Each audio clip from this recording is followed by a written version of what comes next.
नमस्कार। पॉलिटिक्स में आप सबों का स्वागत है। और आज हम पॉलिटिक्स पर जिस विषय पर चर्चा करने जा रहे हैं, हालांकि उसका संबंध तो पश्चिम बंगाल से है, लेकिन उसकी नींव बिहार में ही पड़ी थी। इसलिए आज हम उस विषय पर चर्चा करने जा रहे हैं। चर्चा करने से पहले शोले फिल्म का एक डायलॉग सब हम लोगों की उम्र के सभी लोगों के जेहन में जरूर होगा। हम लोग से बड़े लोगों को तो है ही, आज की पीढ़ी भी उस डायलॉग को अपने तरीके से गाहे बगाहे याद कर लेता है।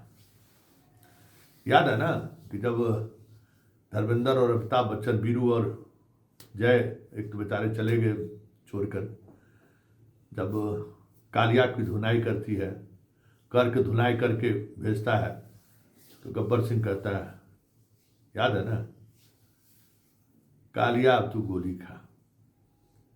नहीं हुजूर, मैंने तो आपकी नमक खाया है। तब गोली खा।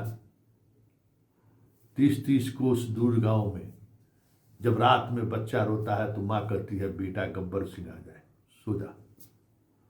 और ऐसे शख्सियत को तुमने नामो जग हसाई करा दिया। यही कुछ डायलॉग है, अब तू गोली खा। इस डायलॉग के सहारे हम इस पॉलिटिक्स की शुरुआत करने जा रहे हैं कि जिस वक्त इंडिया गठबंधन शक्ल ले रहा था और ये तय हो गई थी कि अब मोदी के खिलाफ लार्जर स्तर पर एक बड़ा गठबंधन का नींव पड़ ही गया है, और अब 2019 के चुनाव में कुछ नई बातें सामने आएंगी। 24 के चुनाव में 19 नहीं दोहराएगा। लेकिन हुआ क्या? उस पूरे मुहिम को पलीता लगाने वाले जो लोग भी रहे, वो या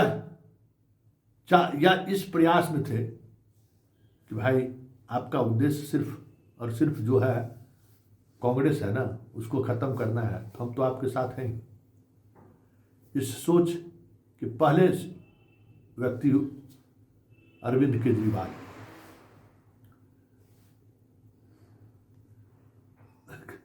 आपका तो हमने शरीयत दे दिया था ना, आपकी सरकार बन गई ना, फिर मेरे पीछे क्यों पड़े हो?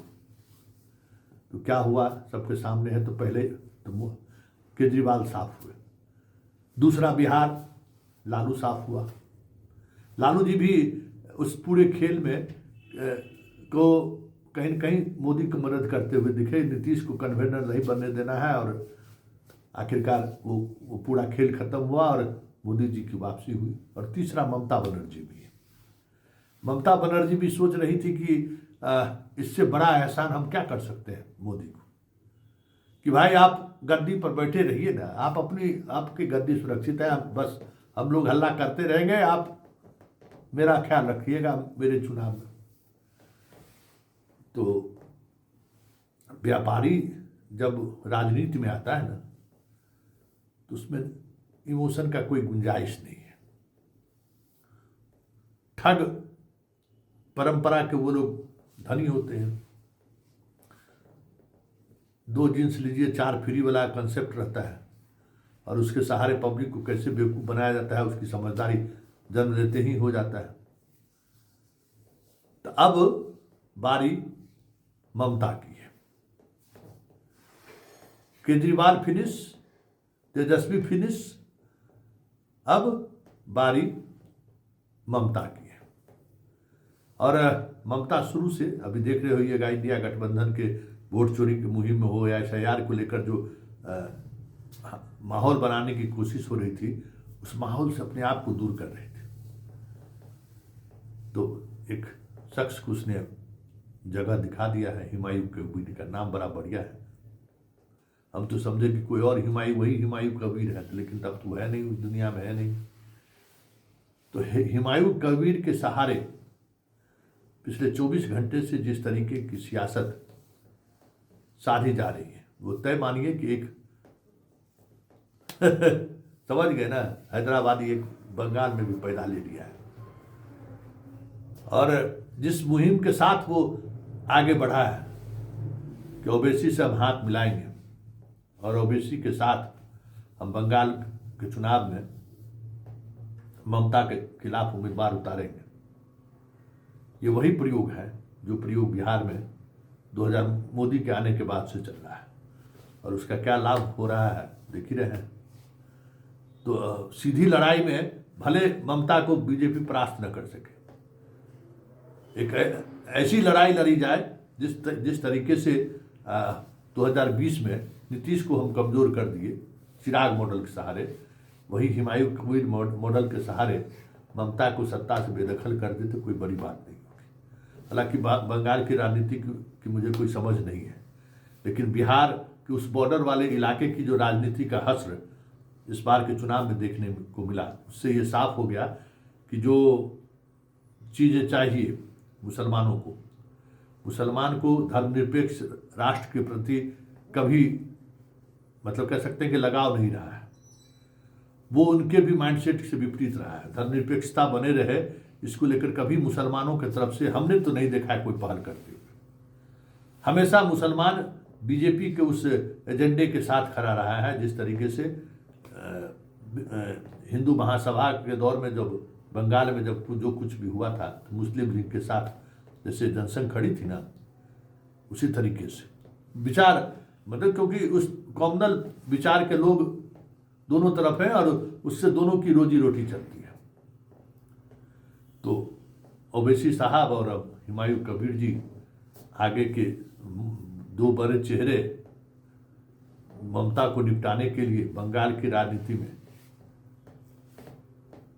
आपको कल देख ही लिए बाबरी मस्जिद का शिलान्यास किया है, वाह, और पूरा पारा मिलिट्री फोर्स उसकी सुरक्षा में लगा हुआ था।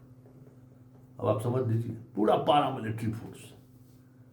इसलिए देश के सियासत किस तरीके से आगे बढ़ रहा है, और वंदे मातरम तो भैया है, कल से वंदे मातरम पर डिबेट होगा ही।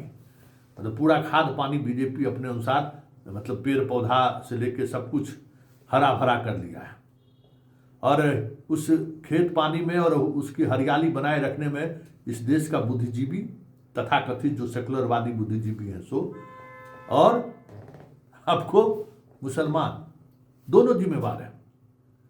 मुसलमानों की गलतियों को ढकने वाले जो हमारे बुद्धिजीवी लोग हैं, वो कहीं न कहीं मोदी को खाद पानी देने का काम करते हैं। वंदे मातरम पर प्रवचन शुरू हो गया कि वंदे मातरम क्यों ये होगा। अरे भाई, काहे नहीं होगा? आप उसकी पॉलिटिक्स को आप गांधी ने उस पॉलिटिक्स को ख़त्म करने की कोशिश की, उस पॉलिटिक्स को के नैरेटिव को बदलने की कोशिश की, लेकिन वो भी कामयाब नहीं हुए। देश के आज़ादी के आंदोलन में 1925 तक तो सब लोग साथ मिलकर लड़ रहे थे अंग्रेजों से। जब गांधी आए तो एक सबको साथ लेकर राजनीति शुरू हुई, लेकिन 47 आते आते गांधी भी देश के बंटवारे को नहीं रोक सके, वो ताकतें इतनी मजबूत हो गई। जब उस दौर में जब गांधी जैसे शख्सियत इस टू नेशन थ्योरी को रोक नहीं पाए, तो आज तो देश में न गांधी है, न नेहरू है, न मौलाना आज़ाद है, आज तो सब जिन्ने हैं। उस जिन्ने के दौर में जो कुछ भी हो रहा है देखते चलिए, और इतिहास हर किसी को माफ नहीं करता है, इतिहास दोहराता भी है, और इतिहास ऐसे कापुरुषों को सजा भी देता है।